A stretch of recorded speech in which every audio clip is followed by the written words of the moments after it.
Egypt, 2026. One of the literal birthplaces of human civilization, and at the same time, a country that still makes a lot of travelers ask the exact same question: is it actually safe for me to go? You are standing in front of the pyramids in your mind. The sun is blazing, the sand is glowing, your phone is out, ready for that mind-blowing photo. But in the back of your head there is this one tiny voice saying, wait, what about terrorism? What about scams? What about political tension? What about all those insane headlines I have seen? So today we are going to do something very simple, but not easy. We are going to put Egypt under a safety microscope for 2026. No fear-mongering, no fake reassurance, no way. Instead, we will walk straight into this dilemma together. The clash between your insane desire to see one of the most legendary places on Earth and your basic human instinct to stay alive, stay safe, and stay in control. Egypt is not some random destination that you add to a weekend city break list. It is pyramids in Giza that are literally older than most religions, you know. It is the Nile quietly cutting through the desert like a moving timeline. It is Luxor, Aswan, Abu Simbel, temples that look like movie sets but are very real. It is chaotic Cairo traffic that feels like a video game on hard mode. And it is also police checkpoints, metal detectors at hotel entrances, armed tourism police around major sites, and government security protocols that most travelers never fully understand. So, is Egypt safe in 2026?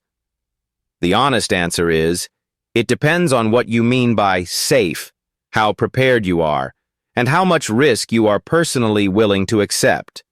For some people, Egypt in 2026 will feel surprisingly secure, even overprotected. For others, the same environment will feel intense, unpredictable, even a bit intimidating. And both reactions are valid. Let us start with something that will surprise a lot of you. Tourism is not just important to Egypt. It is absolutely critical. It brings in billions of dollars every year and supports millions of jobs. Because of this, the Egyptian government has a massive incentive to keep tourists as safe as possible, especially in the famous areas like Cairo, Giza, Luxor, Aswan, the Red Sea resorts like Hurghada and Sharm el-Sheikh. That is why when you land in the country, you will literally feel the presence of security everywhere. Armed tourist police at major attractions, checkpoints between cities, scanners at hotel entrances, sometimes even K-9 units at airports and big complexes. It can feel like a lot, but it exists for one reason: protecting that golden goose called tourism. However, here is the part you will not believe if you have only seen Instagram photos. Safety in Egypt is not a one-size-fits-all situation. There are areas that are heavily controlled and generally considered safe for tourists. And there are areas that authorities themselves tell visitors to avoid or only enter with strict precautions. Northern Sinai, for example, has had ongoing security issues and is not a typical tourist zone. The western desert near some borders is also more sensitive. This is not fear talking. This is reality. Most international travel advisories in 2026 still highlight specific regions in Egypt as higher risk due to terrorism or militant activity, while at the same time rating main tourist corridors as relatively stable if you follow the rules and stay informed. Now let us walk through what you, as an actual traveler, will feel on the ground. Imagine you are staying in a big hotel in Giza, with a direct view over the pyramids. On paper, it sounds like a dream. When you arrive, your bags go through an X-ray scanner. You walk through a metal detector. There are guards at the entrance, sometimes with visible rifles. The first reaction for many Western travelers is, "Whoa, is it that dangerous?" But ironically, that heavy security is exactly what makes many of these places statistically safer than some totally relaxed, unsecured tourist spots in other countries. It feels intense, but it is not chaos. It is calculated control. Now, what about terrorism, The word everyone is quietly thinking but not always saying out loud. Egypt has had attacks in the past, especially in the 1990s and 2000s, and some incidents more recently that targeted tourists or happened in areas tourists visit. That history is exactly why there is now such a strong, visible security presence. In 2026, the pattern is this. Large, iconic sites and heavily touristy zones are highly protected, and attacks there are relatively rare compared to the past. The higher risk tends to be in more remote or politically sensitive areas that typical tourists do not go to. But rare is not the same as impossible. So the real question becomes, are you looking for zero risk, or are you willing to live with managed risk that is similar to or maybe slightly higher than some other big destinations? Here comes another layer that a lot of people completely underestimate. Everyday, low-level safety. Petty crime in Egypt is generally lower than in many popular Western cities. You are less likely to get your bag snatched violently on the street, but instead you are way more likely to face something else. Constant hustling, aggressive sales tactics, scams, and what feels like never-ending negotiation. This can drain your energy and mess with your sense of security, even if you are never physically in danger. You are walking near the pyramids, and at least 5 different people might approach you within 10 minutes, offering camel rides, tours, souvenirs, free gifts that are not free, or insisting you need them as a guide even when you do not. None of this is a crime in the classic sense, but if you are not mentally prepared, it feels absolutely insane and overwhelming. There are some real specific tricks you need to know. For example, the free photo trick, where someone offers to take your picture with your phone and then refuses to give it back until you pay. Or the ticket confusion, where somebody claims you bought the wrong ticket, or need an extra fee to enter a specific area, hoping you will just pay without asking questions. Or the helpful stranger at the ATM, who wants to assist you but is really looking at your PIN or trying to skim your card. These are not Hollywood-level threats, but they are the everyday frictions that can turn your dream trip into a stressful mess. So how do you protect yourself? In Egypt, your voice, your posture, and your willingness to say no clearly and calmly are literally safety tools. You need to practice a firm, polite no thank you and keep walking. You need to learn that the first price given for a taxi ride or a souvenir is often insanely inflated, especially around tourist hotspots. You need to accept that haggling is not rude, it is part of the culture. But you also need to know when to step away if you feel cornered or uncomfortable. This is the line between normal Egyptian street energy and situations that can escalate into harassment. Let us talk about women traveling in Egypt, because this is where the risk calculation changes dramatically. For female travelers, especially solo, Egypt can feel intense. Street harassment, comments, staring, and sometimes unwanted physical contact can be a real issue. Not every woman will experience this, but enough do that you need to take it seriously.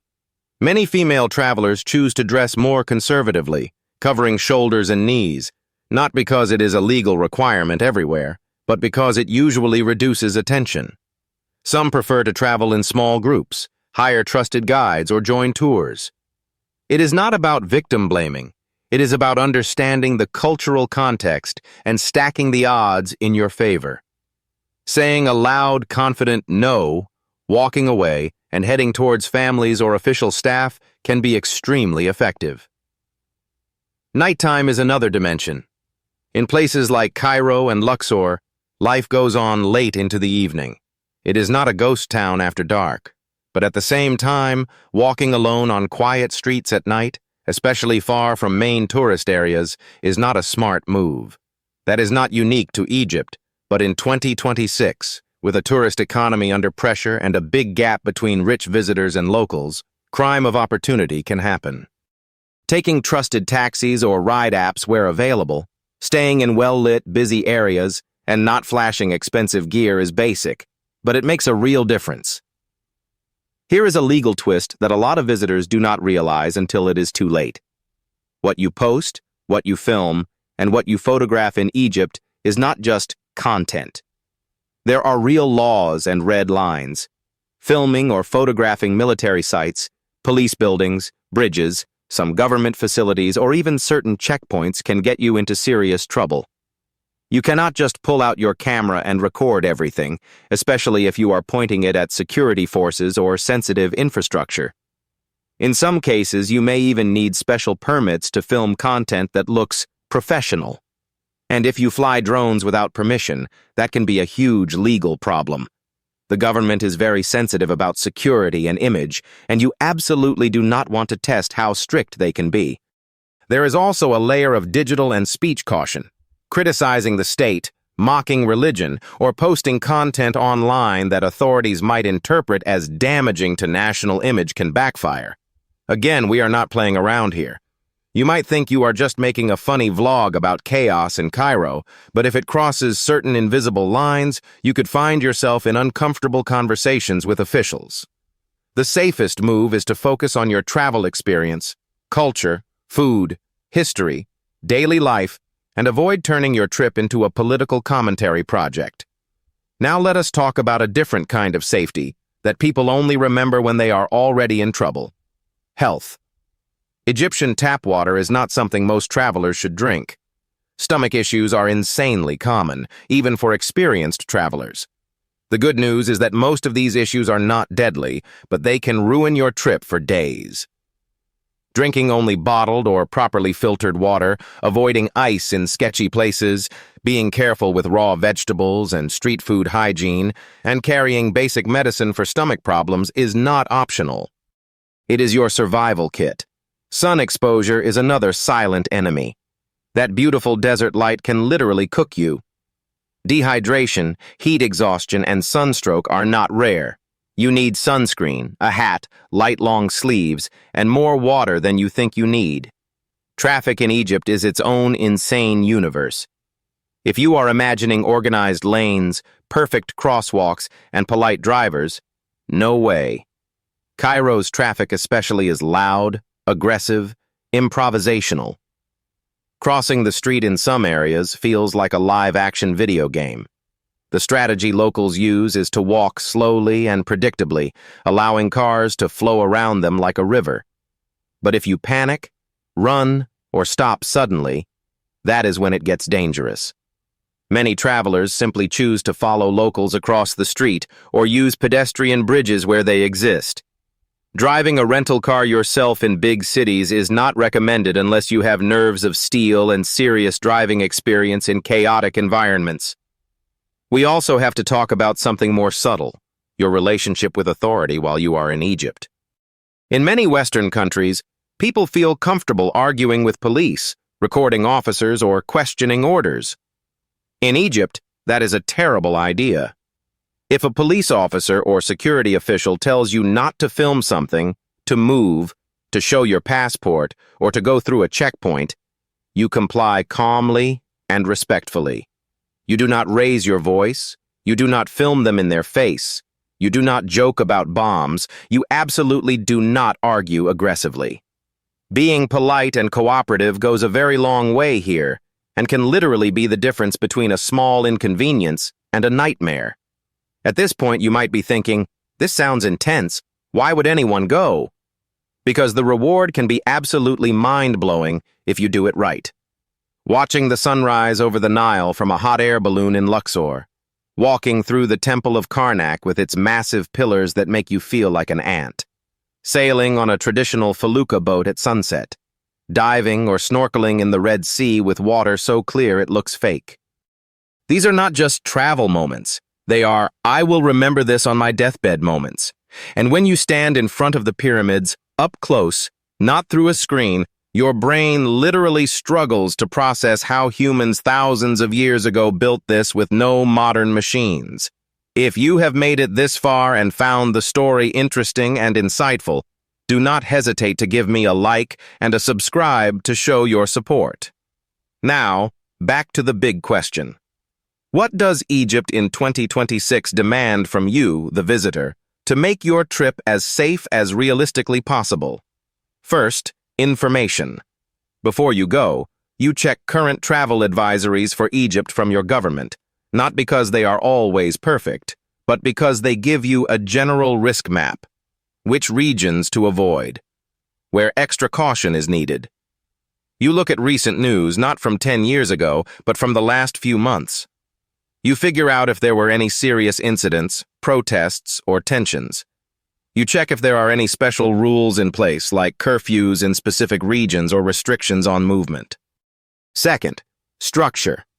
Egypt rewards people who plan their routes instead of just winging it. Having pre-booked transfers from the airport, using reputable tour companies for long overland trips, and staying in known hotels or guest houses with a track record of hosting international visitors all increase your safety. It does not mean you need a fully packaged tour with zero freedom, but it does mean that "I will just figure it out when I land at 2 a.m. in Cairo" is not the smartest play. Third, respect. Respect for local culture, religion, and social norms. Egypt is a Muslim-majority country with conservative values, especially outside the big tourist bubbles. Public displays of affection, super-revealing clothing, loud drunken behavior, and disrespectful jokes about religion or politics can turn a neutral situation into a hostile one very quickly. You do not have to completely erase who you are, but when you are a guest in someone else's home, you adapt. That adaptation is not just polite, it is a safety strategy. Fourth, awareness. You learn to read the room. You notice if a crowd is getting tense, if people are arguing loudly, if a protest is forming. You walk away from that. You keep an eye on your belongings in busy markets. You do not get so lost in your camera or your phone that you stop noticing the people around you. You avoid getting extremely drunk in public because that is when good judgment disappears. This kind of awareness is not paranoia. It is simply you paying attention to your own survival in a high-energy environment. Fifth, boundaries. You do not let anyone pressure you into situations you are not comfortable with. If a stranger insists on taking you to a special shop, secret place, or family restaurant that is far away from the main area, and something in your gut says no, you listen to that feeling. If a deal sounds too good to be true, it usually is. You are allowed to be rude to someone who is not respecting your no. Your safety is not negotiable. So, let us circle back to the original dilemma. Egypt, 2026. A cradle of civilization, a land of pharaohs and gods, a place that literally shaped the human story. And at the same time, a country with real security challenges, strict laws, intense social dynamics, and a level of hustle that can shock even experienced travelers. On one side, you have your hunger for a once-in-a-lifetime adventure. On the other side, you have your instinct to protect yourself from danger, from chaos, from the unknown. Is it safe to travel to Egypt in 2026? For a well-prepared, informed, and respectful traveler who stays in recommended regions, follows local advice, obeys the law, and keeps their awareness sharp, the answer can be yes. Not perfectly safe, not zero risk, but manageable, worth it, and insanely rewarding. For someone who wants to show up with no research, ignore cultural norms, push legal boundaries, film everything, argue with police, walk alone at night in random areas, and treat the country like a theme park with no rules, the answer leans much more towards no way. In the end, the line between adventure and recklessness in Egypt is not drawn by the pyramids, the government, or the headlines. It is drawn by you, by what you know, by how you act, by how seriously you take both the magic and the reality of the place you are entering. Egypt in 2026 is not just a destination. It is a deal you make with yourself. I will chase mind-blowing experiences, but I will also respect the limits that keep me alive.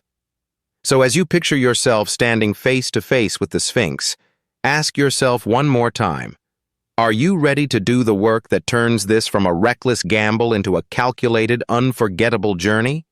Because the pyramids will still be there. The question is whether you will be there in a way that is smart, safe, and fully present to witness them.